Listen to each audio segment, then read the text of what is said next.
The wind in Wyoming doesn't just howl, it screams, like a wounded animal, lost and angry in the endless white. It was January 1883, a land that would give you a sunrise so beautiful it would break your heart, then freeze you solid before noon. Margaret Sullivan knew this. She felt it in her bones, in the stiff, gloved fingers clutching the horse's reins. Every gust of wind carried 1,000 tiny knives of snow, slicing at any inch of exposed skin. Their single horse was a dark shape against the swirling blizzard, its every breath a cloud of steam swallowed instantly by the storm. "Mama," a small voice whimpered from the back of the wagon, "I can't feel my toes."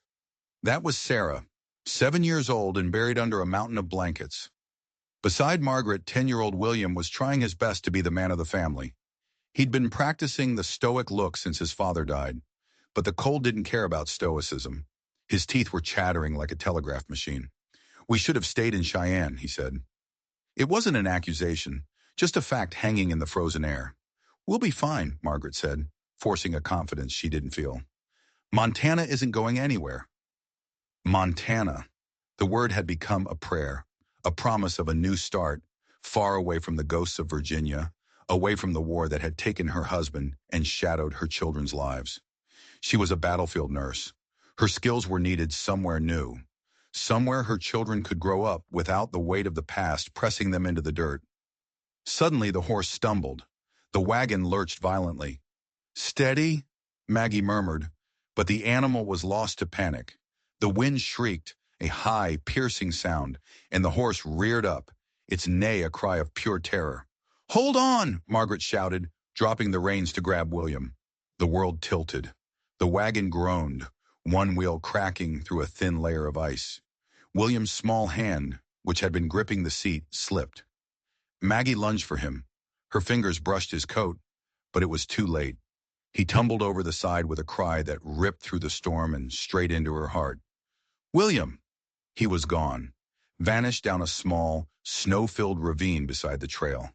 Without a second thought, Margaret jammed the brake and leaped from the wagon, her boots sinking into the deep snow. "Mama!" Sarah cried from the back, her face a pale oval of fear. "Stay there, Sarah! Don't move an inch!" Margaret commanded, her voice sharp with adrenaline. "I'll get William. I'll be right back." The ravine wasn't deep, maybe 15 feet, but in the whiteout it felt like the edge of the world. She half slid, half crawled down the slope, her heart hammering against her ribs. She found him curled at the bottom, clutching his right arm. "William, are you hurt?" Her nurse's training kicked in, her hands moving with expert speed, checking for broken bones, for the source of the pain. "My arm," he gasped, "and my hand. It's bleeding." Even in the dim, snowy light, she could see the dark stains spreading between his fingers. A jagged rock had sliced his palm open when he fell. "We need to wrap this," she said, tearing a long strip from her petticoat. She bound his hand tightly, the fabric quickly turning red. "Can you stand?" He nodded, his face a mask of pain, but he was trying so hard to be brave. Together they fought their way back up the slope. The wind was a physical force, stealing their breath, driving snow into their eyes. By the time they reached the top, Maggie's lungs were on fire. She froze. She stared at the empty space where their wagon should have been. The horse, spooked by the storm, had broken free. The tracks were already vanishing under the relentless, falling snow. And inside that wagon was her daughter. "Sarah!" The scream tore from her throat, raw and animalistic, swallowed by the uncaring wind. "We have to find her," William said, his voice suddenly sounding years older. Maggie's mind raced. The only thing she'd grabbed from the wagon as she jumped was her medical bag. Her livelihood. Bandages, laudanum, herbal remedies, surgical tools, everything she had. And now maybe Sarah's only hope. "This way," she said, grabbing his shoulder and plunging forward, following the ghost of a trail. "Stay close." They stumbled into the white abyss. The world shrank to just the two of them, a mother and her injured son, fighting a losing battle against the wilderness. The afternoon faded into a deep, freezing evening. William's steps faltered. His lips were turning a terrifying shade of blue. "Just a little further," Maggie urged, though the words were a lie. She had no idea where they were going. Her own feet were numb, her vision starting to blur at the edges. Not now, she pleaded with a God she wasn't sure was listening. Sarah needs me. William needs me. And that's when she saw it. A tiny pinpoint of yellow light, glowing steadily through the curtain of snow. Look, she whispered, her voice cracking. William lifted his head, a monumental effort. Is it real? It's real, she said, a new desperate strength flooding her veins. Come on, just a little farther. The cabin emerged from the storm like a ghost ship. Sturdy, dark logs, a stone chimney puffing smoke that was instantly ripped away by the wind. It was a promise of warmth, of life. Maggie's numb fist pounded on the heavy wooden door. Once, twice. On the third knock, the door swung open.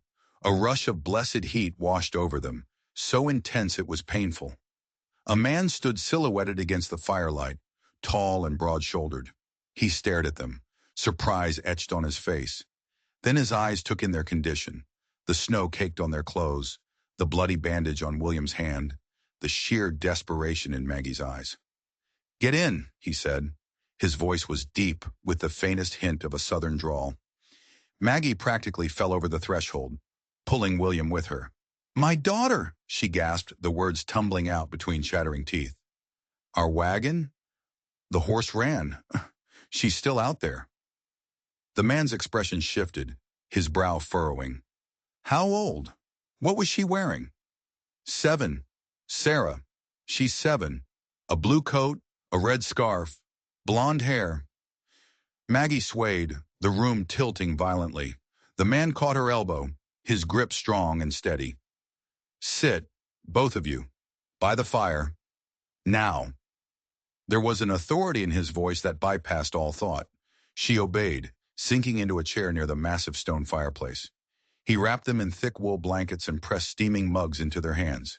Drink this, he ordered, slowly. It was tea laced heavily with whiskey. The liquid burned a trail of life-saving fire down her throat. My daughter, she repeated, her voice a ragged plea. Please, you have to help me find her. The man paused. He was examining William's hand, his touch surprisingly gentle. His face was all sharp angles, etched with lines that spoke of hardship, not age.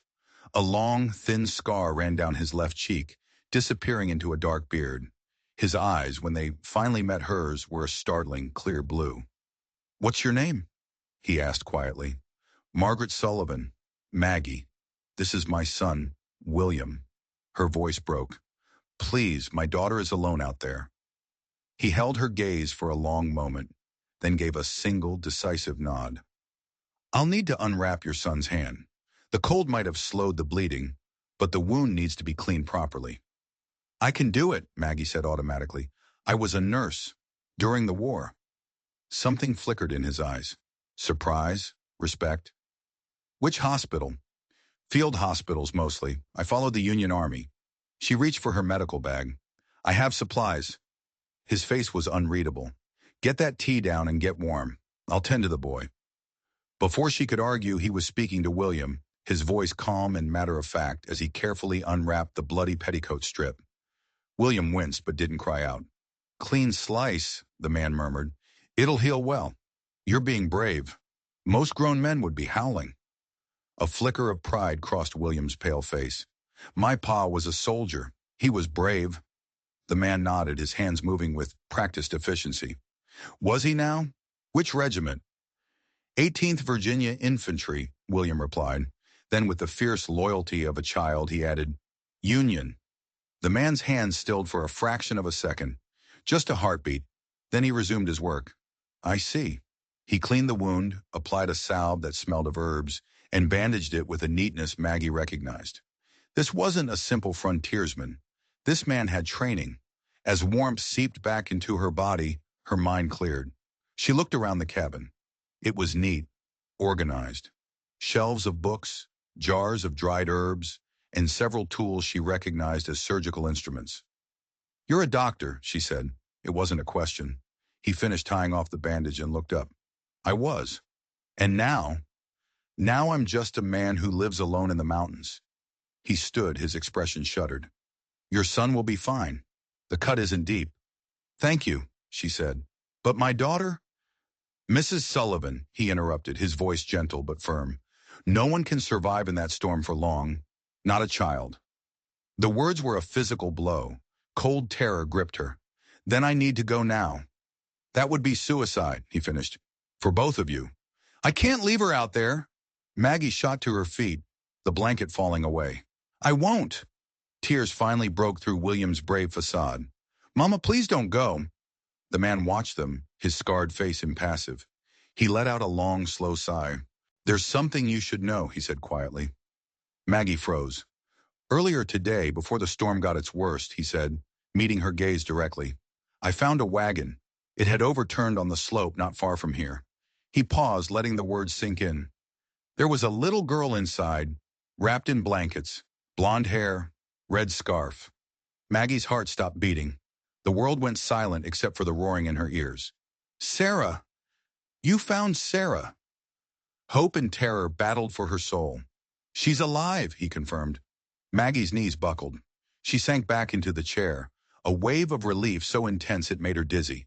She hit her head when the wagon tipped, he continued, but she's in the back room sleeping. Singing Bird is with her.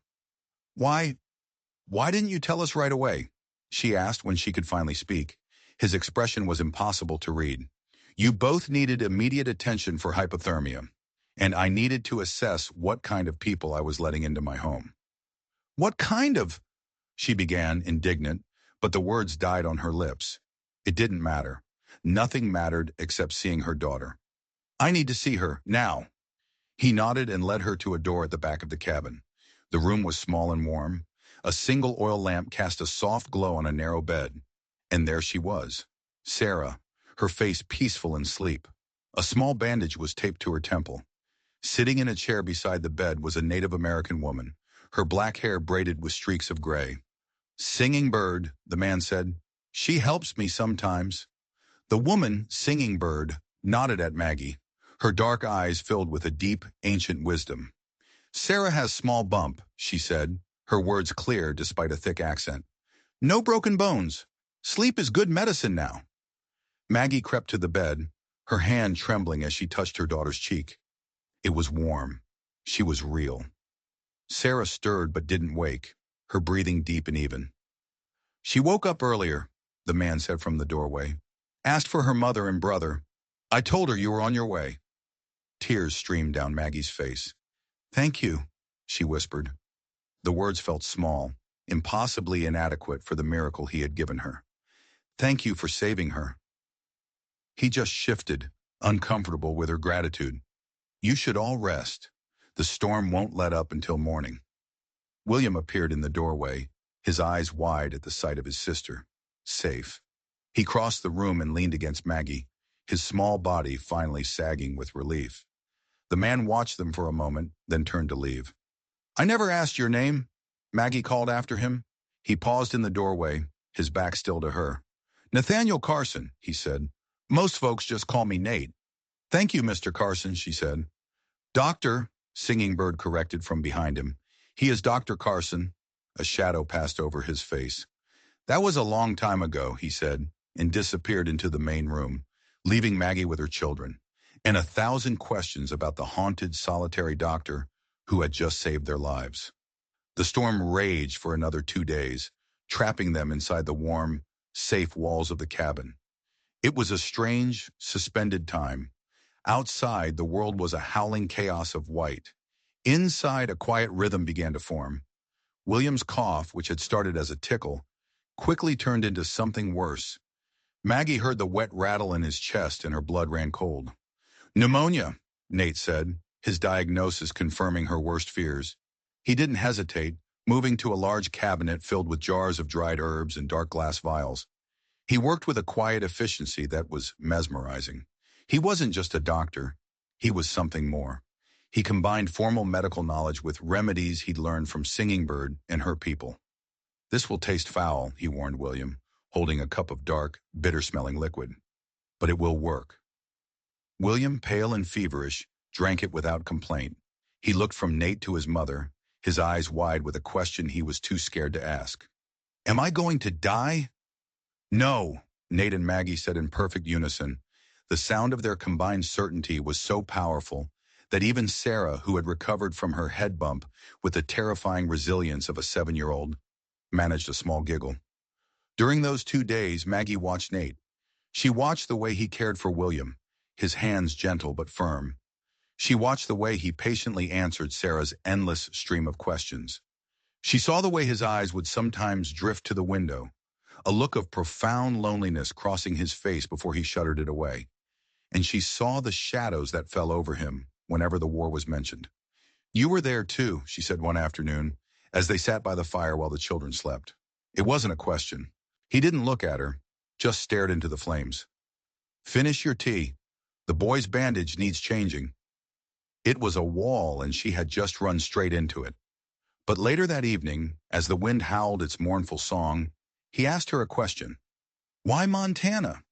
She told him about Virginia, about the bitterness that had poisoned the land after the war. Neighbor turned against neighbor, about needing a place where her children could grow up without the constant weight of that hatred. "A worthy goal," he said, his voice quiet, "but those scars have a way of following us, no matter how far we run." The words hung in the air, heavy and true. She found herself looking at the long, pale scar on his cheek. "Your wagon wheel is almost repaired," he said, abruptly changing the subject. "You should be able to leave the day after tomorrow if the weather holds." The thought of leaving sent a strange, unwelcome pang through her chest. "It's been no imposition," he said, his voice gruff, as if guessing her thoughts. "The children are good company." "Just the children?" The words slipped out, bold and unexpected. He looked up from the book he was cleaning, surprise flickering in his blue eyes. For a long moment he said nothing. Then a ghost of a smile touched his lips. "No," he admitted softly, "not just the children." The connection between them was a fragile thread, spun in the heart of a blizzard, but it was real. Maggie felt it. A warmth she hadn't felt since before the war, since before Daniel. The storm broke on the third morning. Sunlight streamed through the windows, making the snow-covered world outside sparkle with blinding intensity. And with the clear weather came a visitor. Singing Bird arrived, her face grim. "My grandson," she said to Nate, without preamble. "The fever has returned. It is worse." Nate was already gathering his supplies. Maggie watched him, her nurse's instincts stirring. Singing Bird's dark eyes met hers. "Bring her," she said to Nate. "2 healers are better than 1. Leaving the children in the care of Singing Bird's niece, a gentle young woman named Rainflower, Maggie rode with Nate to the Shoshone camp.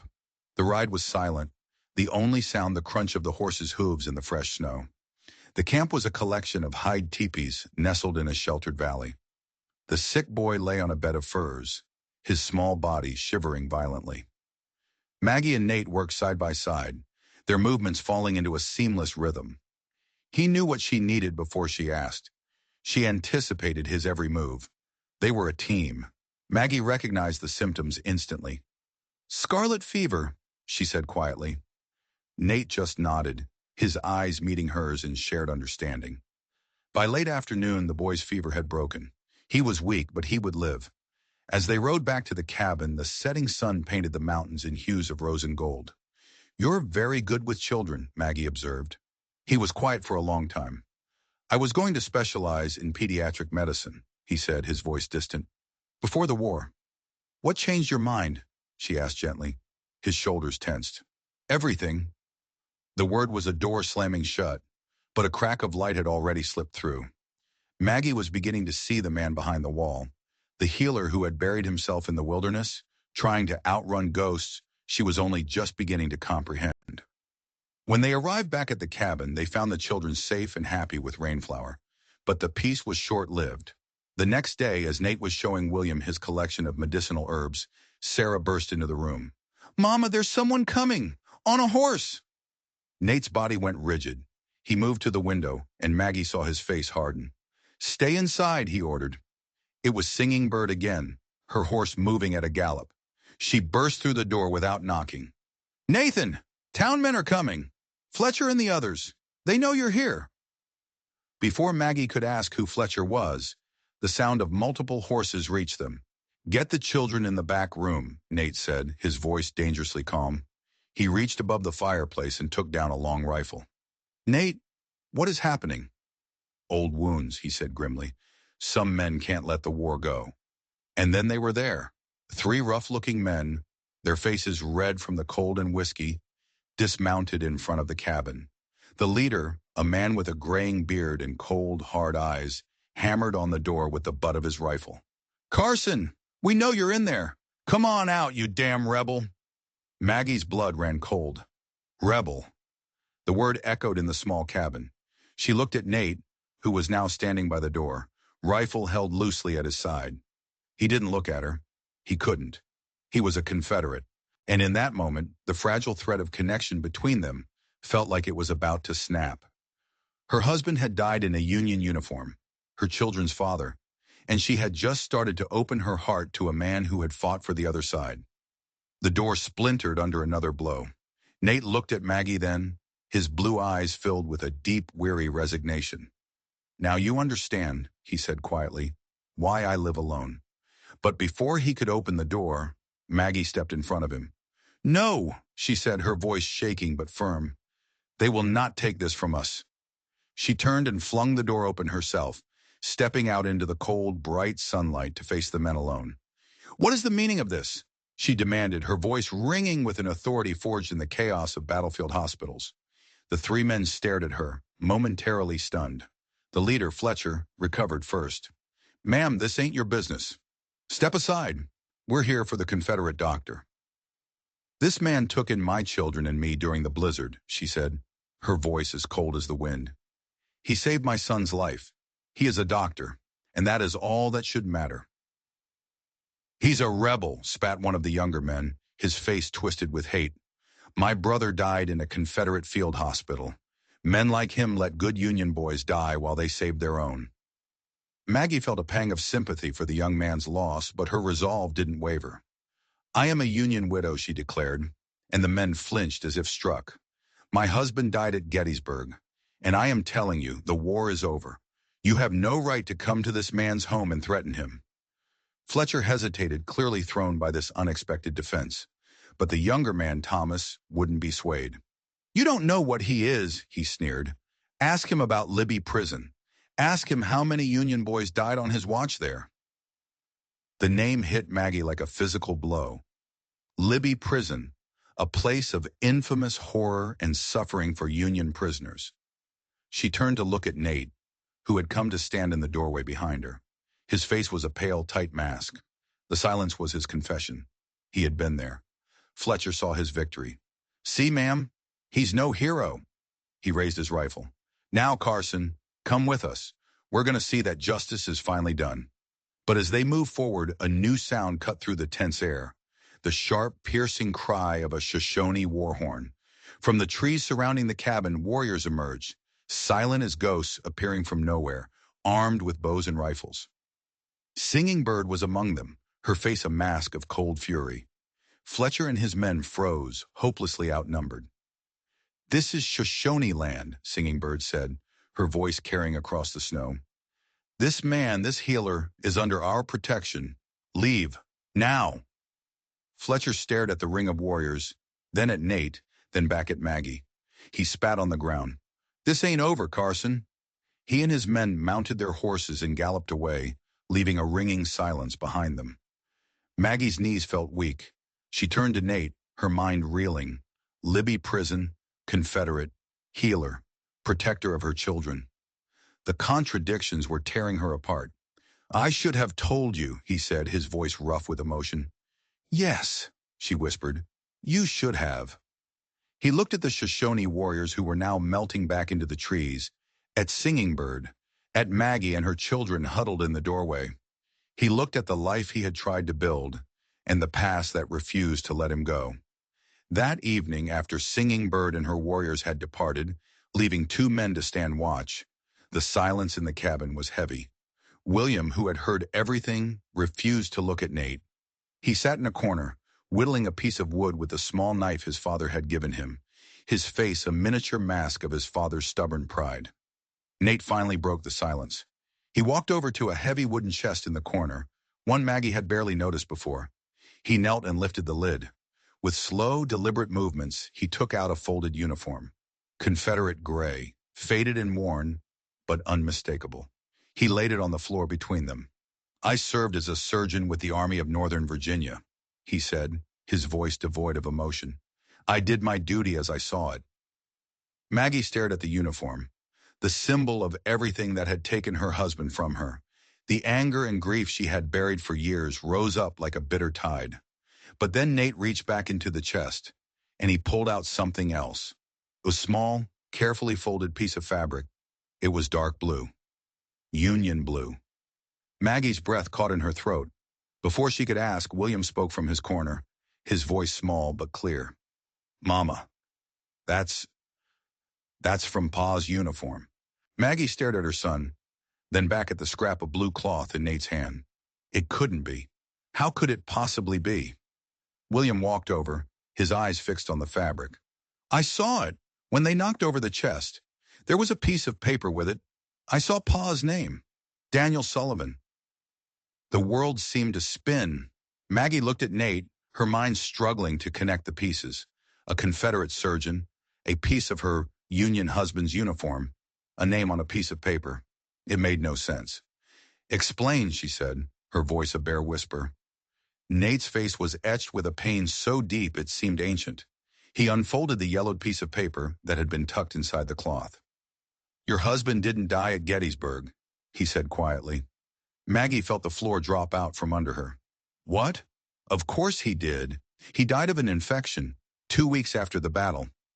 "He was wounded at Gettysburg," Nate said, his voice shaking slightly. "He was brought to a Union field hospital. I was there." "You? But you're—" "I was captured," he explained. 2 days into the battle. The Union medical officer was overwhelmed. He learned I was a surgeon, and he put me to work. I treated hundreds of Union soldiers. He looked at the piece of blue fabric in his hand. "Daniel had a bullet near his lung. I operated on him. I removed it. The surgery was a success. When I was transferred out 3 days later, he was recovering." He held out the scrap of fabric. "He gave me this. He said I had saved his life. He told me to keep it as a token of a life returned, a reminder that mercy transcends the lines drawn by men." Maggie sank to the floor, her legs no longer able to hold her.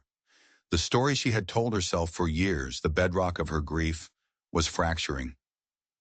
"He died," she whispered, tears streaming down her face. 2 weeks later, the infection took him. Pain flashed across Nate's face. True, personal pain. "I never knew," he said, his voice thick. "I carried this for 8 years, believing he had lived." The irony was staggering. The Confederate doctor she had begun to fall for was the very man who had tried to save her husband. The enemy soldier was the last person to give her husband hope. The silence was broken by the sound of the cabin door bursting open. It was one of the Shoshone warriors. "They're coming back," he said urgently. "Fletcher and his men, and they've set fire to the forest." Through the window, Maggie could see it. An angry orange glow was beginning to light up the night sky. They were trapped. Fletcher wasn't just coming for Nate anymore. He was coming to burn them all out. "We have to go," Nate said, snapping into action. "Out the back, through the greenhouse. It will give us a head start toward the Shoshone camp." He was already gathering supplies, his medical bag, blankets, food. Maggie grabbed the children, her mind still reeling from the revelation about Daniel, now thrown into a new terror. As they scrambled out the back of the cabin, the heat from the approaching fire was already palpable. The smell of burning pine filled the air. Maggie looked back one last time at the small cabin that had been their sanctuary. Flames were beginning to lick at the edges of the roof. Nate grabbed her hand, his grip strong and sure. "This way!" They plunged into the darkness of the woods, moving toward the safety of the Shoshone camp. Behind them, their shelter was being consumed by flames. Ahead of them, an uncertain future. But for the first time, Maggie felt a strange sense of clarity. The war had followed them. The ghosts of the past had risen up. But in the heart of that chaos, a single, impossible truth had been revealed. The man holding her hand, the former enemy, was bound to her family in a way she could never have imagined. They were not running from the past anymore. They were running toward a future they would have to build together, from the ashes. The escape through the burning woods was a nightmare of smoke and shadow. Nate moved with a confidence born of years in the wilderness, guiding them along paths Maggie couldn't see, his hand a constant, steady pressure on hers. William and Sarah, terrified but silent, clung to them, their small faces smudged with soot. They reached the Shoshone camp just as dawn was breaking, casting a sickly gray light over the exhausted group. Singing Bird and her people took them in without question, tending to their minor burns and scrapes, offering them food and shelter. But there was no rest. Scouts reported that Fletcher and his men, now a posse of nearly a dozen, weren't giving up. They were combing the area, fueled by whiskey and a righteous, misplaced fury. "They will not dare attack the camp," Singing Bird said with certainty. "But they will watch the trails. You are not safe here." A plan was formed. A desperate, dangerous plan. Nate and Maggie would take the children and flee west, over the mountains, into the Idaho Territory. It was a treacherous journey in the dead of winter, but it was their only chance. Singing Bird's nephew, a young scout named Swift Fox, would be their guide. "You are sure about this?" Nate asked Maggie as they prepared to leave under the cover of a moonless night. His face, illuminated by the firelight in Singing Bird's teepee, was grim. "Montana is still an option, a safer one." Maggie looked at her children, sleeping fitfully on a bed of furs. She thought of Daniel's last message, of mercy transcending battle lines. "Montana was an escape," she said. "This feels different. This feels like a beginning. We go together." The look in his eyes was all the answer she needed. The journey over the mountains was brutal. The cold was a living thing, relentless and cruel. They traveled for days, their world shrinking to the next ridge, the next frozen stream, the next meager meal cooked over a tiny, smokeless fire. But something incredible happened during that journey. Away from the ghosts of the war, away from the hatred of other men, Nate and Maggie found each other. They talked for hours while the children slept, sharing stories of their lives before the war, of the people they had lost, of the dreams they had been forced to abandon. The Confederate surgeon and the Union nurse discovered that their souls spoke the same language, the language of loss, of healing, of a desperate hope for peace. William watched them. He saw the way Nate cared for his mother, the way he taught him how to track animals in the snow, the way he told Sarah stories about the constellations until she fell asleep. The image of the enemy soldier began to fade, replaced by the man who was saving their lives day after day. They were just one day's ride from the settlement, a place called Salmon River, when they saw the tracks. 4 riders, following them. "Fletcher," Nate said, his voice flat. He must have guessed. There was nowhere left to run. The trail ahead led through a narrow canyon. It was a perfect place for an ambush. "I'll draw them away," Nate said, his face set. "You take the children. Follow the river. Don't stop for anything." "No," Maggie said, her voice fierce. "We are not separating. We face this together, as a family." The word hung in the frozen air between them. Family. Nate looked at her, at the 2 children who had come to see him as a protector, and he nodded. They made their stand in the narrowest part of the canyon. They hid the children in a small cave, behind a thicket of winter brush, and waited. The sound of the approaching horses echoed off the canyon walls. Fletcher, Thomas, and 2 other men rode into view, rifles ready. "Nowhere left to run, Carson," Fletcher yelled, his voice bouncing off the rocks. Nate stepped out from behind a boulder, his own rifle held at his side. "This ends now, Fletcher. This has nothing to do with the woman and children. It's between you and me." "It has everything to do with them," shouted Thomas, his face a mask of grief and rage. "He's poisoned them with his lies, just like he poisoned my brother." "Thomas, listen to me," Nate said, his voice calm and steady.